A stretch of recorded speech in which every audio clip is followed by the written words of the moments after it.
Hi friends, welcome back to Vijis School Cooking. எல்லாரும் எப்படி இருக்கீங்க? சேஃபாக இருக்கீங்களா? இன்றைக்கி நம்ம சேனலில் கார்த்திகை தீபம் ஸ்பெஷல் பொரி உருண்டை தான் செய்ய போகிறோம். ரொம்பவே டேஸ்ட்டாக இருக்கும். இது ஒரு ட்ரெடிஷ்னல் ரெசிபி. அதே சமயம் குழந்தைங்கள்லேருந்து பெரியவங்க வரைக்கும் விரும்பி சாப்பிடக்கூடிய ஒரு ஸ்நாக்கும் கூட. ரொம்ப டேஸ்ட்டாக இருக்கும். ரொம்ப சிம்பிளான 2 இன்க்ரீடியன்ட்ஸ் வச்சு சூப்பராக எப்படி செய்யலான்னு பார்க்கலாம். நம்ம சேனல் இப்போ தான் நீங்கள் புதுசாக பார்க்குறீங்கன்னா வீடியோ ஸ்கிப் பண்ணால் முழுதுமாக பாருங்கள். பிடிச்சிருந்தா சப்ஸ்கிரைப் பண்ணிக்கோங்க. கூடவே இருக்கிற பெல் ஐக்கானும் எல்லாம் செட் பண்ணிக்கோங்க. அப்போ நான் போடுற இன்ட்ரெஸ்டிங்கான வீடியோ உங்களுக்கு உடனுக்குடன் நோட்டிஃபிகேஷன் வரும். நீங்கள் பார்த்து என்ஜாய் பண்ணலாம். இப்போ வாங்க ஃப்ரெண்ட்ஸ், இந்த சூப்பரான கார்த்திகை தீப ஸ்பெஷல் ரெசிபி பொரி உருண்டை எப்படி செய்யலான்னு வீடியோக்குள்ளே போய் பார்க்கலாம். இப்போது இதுக்கு முதல்ல நாம் ஒரு பாத்திரம், ஒரு அகலமான பாத்திரம், அதே சமயம் ஒரு அடிகனம், அப்படி இல்லைனா ஒரு நான்ஸ்டிக் கடாய் மாதிரி எடுத்துக்கோங்க. நான் இந்த கப்பில் தான் இன்றைக்கி வெல்லம் மலக்க போகிறேன். மெஷரிங் கப்லாம் எதுவும் தேவையில்லை. உங்கள்கிட்ட எந்த கப் இருக்கோ அதில் நீங்கள் எல்லாத்தையுமே அளந்துக்கோங்க.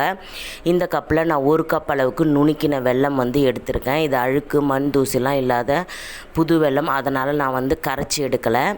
இது கூடயே அதே கப்பில் 1/4 கப் அளவுக்கு தண்ணி சேர்த்து இதை நாம் நல்லா சூடுபடுத்திக்கலாம். ஒரு வேளை நீங்கள் பழைய வெல்லம், அந்த மண்டை வெல்லம்லாம் சொல்லுவாங்க, பழைய வெல்லம் எடுத்திருந்தீங்கன்னா நீங்கள் கரைச்சிட்டு அந்த மண் தூசியெல்லாம் ஃபில்டரில் வடிச்சிட்டு அதுக்கப்புறம் நீங்கள் இந்த டிஷ்ஷை செய்ய ஆரம்பிங்க. இப்போ பார்த்திங்கன்னா நான் போட்ட வெல்லம் நல்லா கரைஞ்சி நுரைச்சி வர ஆரம்பிக்குது. இந்த டிஷ்ஷுக்கு பாகுபதம் ரொம்ப முக்கியம். அதுவும் இது கடைசி பாகுபதத்துக்கும் முன்னாடி ஒரு ஸ்டேஜு. அது எப்படின்னு நான் உங்களுக்கு ஸ்டெப் பை ஸ்டெப்பாக சொல்கிறேன். ஸோ வீடியோ ஸ்கிப் பண்ணாமல் பார்த்தா தான் உங்களுக்கு கரெக்டான ஒரு பர்ஃபெக்டான பொரி உருண்டை கிடைக்கும். ஸோ வீடியோ ஸ்கிப் பண்ணாமல் பாருங்கள். இப்போ வெல்லம் நல்லா கொதிச்சு வந்துடுச்சு. இப்போ முதல் ஸ்டெப்பு நாம் இதை மாதிரி ஒரு கம்பி பதம் வந்துடுச்சான்னு பார்க்கணும். பார்த்திங்கன்னா ஒரு கம்பி மாதிரி ஃபார்ம் ஆகுதில்ல. இதுக்கப்புறம் நீங்கள் ஒரு கிண்ணத்தில் தண்ணி ஒன்று வச்சுட்டு நீங்கள் பாகுபதம் செக் பண்ணிகிட்டே வரணும். இதுக்கு எந்த பாகுபதம் கரெக்டான பதம்னா டங்கு பதம்னு சொல்லுவாங்க. அதாவது அந்த பாகை உருட்டி தட்டில் போட்டால் டங்குன்னு சவுண்டு கேட்கும். அதுதான் இதுக்கு கரெக்டான பாகுபதம். ஸோ அது வரைக்கும் நாம் கொஞ்சமாக செக் பண்ணிக்கிட்டே இருக்கணும். இப்போ நல்லா கரைஞ்சி நுரைச்சி ஒரு கம்பி பதம் வந்துடுச்சு. இப்போ ஒரு கிண்ணத்தில் இது போல் தண்ணி எடுத்துகிட்டு கொஞ்சமாக இந்த வெல்லம் இதை விட்டு பாருங்கள். இப்போ மொத்தமாக கரைஞ்சிடுச்சு.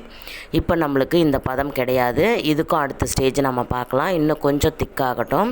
இன்னும் ஒரு 5 நிமிஷம் நீங்கள் ஹை ஃப்ளேமில் கொதிக்க வைங்க. கொதிக்க வச்சிங்கன்னா இன்னும் கொஞ்சம் திக்காகும். இப்போ நாம் மறுபடியும் அந்த கிண்ணத்தில் தண்ணி ஊற்றிட்டு நீங்கள் மறுபடியும் கொஞ்சம் செக் பண்ணி பாருங்கள். இப்போ லைட்டாக கொஞ்சமாக திக்காக நம்மளுக்கு ஒரு ஜெல்லி மாதிரி வருது. ஆனால் எடுக்க வரல. பார்த்திங்கன்னா தெரியும், அந்த தண்ணியிலே கரைஞ்சிடுது. இதுவும் கிடையாது. இன்னும் கொஞ்சம் ஒரு 2-3 நிமிஷம் கொதிக்கட்டும். அடுத்ததாக நான் மறுபடியும் அதே கிணத்துல தண்ணி எடுத்திருக்கேன். இதை கொஞ்சம் விட்டு பார்க்கலாம். இப்போ நம்ம லைட்டாக இது மாதிரி கையில் எப்படி உருட்டி பார்ப்போம். இப்போ ஒரு ஜெல்லி கன்சிஸ்டன்சி வருது. பார்த்திங்கன்னா கையிலையும் லைட்டாக எடுக்க வருது. இப்போ அடுத்த பதம் பார்க்கலாம். இன்னும் ஒரு 2 நிமிஷம் விட்டு நாம் மறுபடியும் செக் பண்ணி பார்ப்போம். இப்போ பார்த்திங்கன்னா இது மாதிரி விட்டு பார்க்கலாம். இப்போ இது கரெக்டாக நம்மளுக்கு உருட்டவும் வருது, எடுக்கவும் வருது. ஆனால் திக்காகலை, ஒரு ஜெல்லி கன்சிஸ்டன்சிக்கு இருக்குது. அதிர்சத்துக்கு இந்த பதத்தை கரெக்டாக யூஸ் பண்ணிக்கலாம். இது அதிர்ச பதம்னு நினைக்கிறேன். இது தக்காளி பதம்னு சொல்லுவாங்க. அதிர்சத்துக்கு இதை யூஸ் பண்ணிக்கலாம், கரெக்டாக இருக்கும். இப்போ இதுக்கும் அடுத்த ஸ்டேஜ் நம்ம செக் பண்ணலாம். இன்னும் ஒரு 2 நிமிஷம் நீங்கள் கொதிக்க வைங்க. கொதிக்க வச்சுட்டு மறுபடியும் நம்ம தண்ணியில் விட்டு பார்க்கலாம். இப்போ நல்லாவே நுரைச்சி திக்காகிருக்கு. இப்போ பாருங்கள், விட்டாச்சு. நல்லா இதை போல் எடுத்து நீங்கள் கையில் அப்படியே ஜூவியாக இருக்கும். அதுக்கப்புறம் தண்ணியிலேருந்து எடுத்ததுக்கப்புறம் நம்மளுக்கு கட்டி மாதிரி கல் மாதிரி ஆகிடும். பார்த்திங்கன்னா தெரியும், நம்மளுடைய பாகுபதம் கரெக்டாக இப்போ வந்துடுச்சு. அந்த டங்கு பதம் நீங்கள் நல்லா இதை போல் உருட்டிட்டு ஒரு சில்வர் பிளேட்டில் போட்டு பாருங்கள். கீழே அப்படியே டங்குன்னு சவுண்டு கேட்கும். இதுதான் கரெக்டான பதம். நம்ம இதுக்கு மேலே நீங்கள் இது பண்ணிங்கன்னா பொரி அப்படியே உதிரியாக ஆகிடும். நம்மளுக்கு பொரி பிடிக்க வராது. இப்போ பாருங்கள், டங்குன்னு எனக்கு சவுண்டு கேட்குது.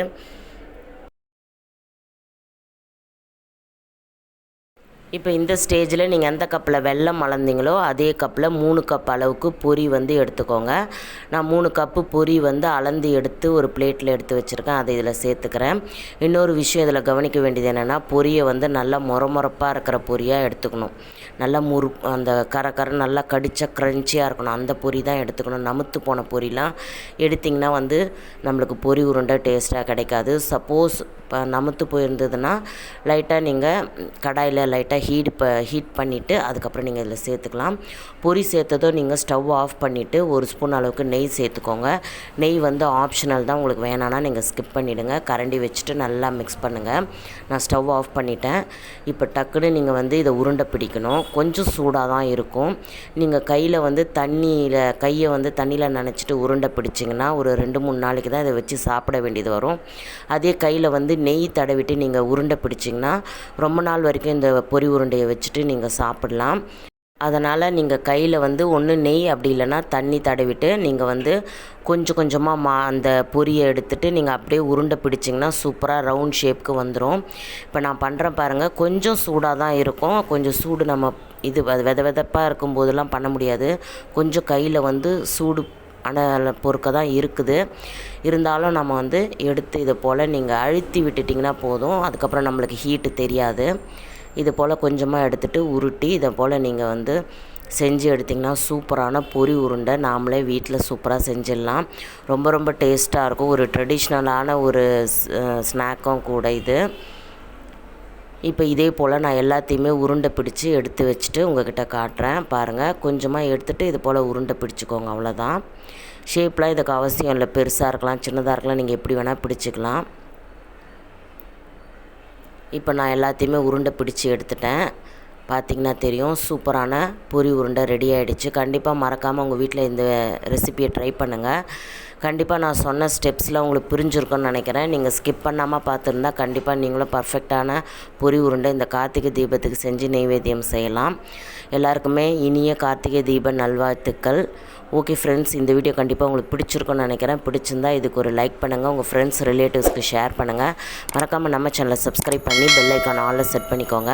அப்போ தான் நான் போடுற இன்ட்ரெஸ்டிங்கான வீடியோ உங்களுக்கு உடனுக்குடன் நோட்டிஃபிகேஷன் வரும். நீங்கள் பார்த்து என்ஜாய் பண்ணலாம். நம்ம சேனலில் நிறைய ஸ்வீட் அண்ட் ஸ்நாக்ஸ் ரெசிபிஸ் இருக்குது. மறக்காமல் ட்ரை பண்ணுங்கள். நெக்ஸ்ட் வீடியோவில் சந்திக்கலாம். Until then, bye from Vijis. Thanks for watching.